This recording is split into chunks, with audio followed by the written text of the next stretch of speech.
আসসালামু আলাইকুম। এটা হচ্ছে সুপার গ্রিন লাভের একটা মাঠ। এখানে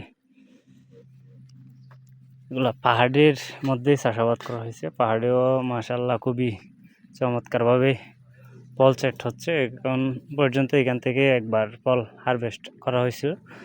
তো দ্বিতীয়বারের মতো হারভেস্ট হবে আগামী কাল অথবা এর পরের দিন।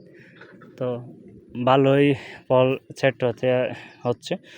পাহাড়ের মাটিগুলো একটু বালি টাইপের, যদিও আশা করি আরও সামনে পরবর্তী গাছগুলা যত বড় হবে তত ফল সেট হবে এবং ফলের শেপট আরও ভালো আসবে।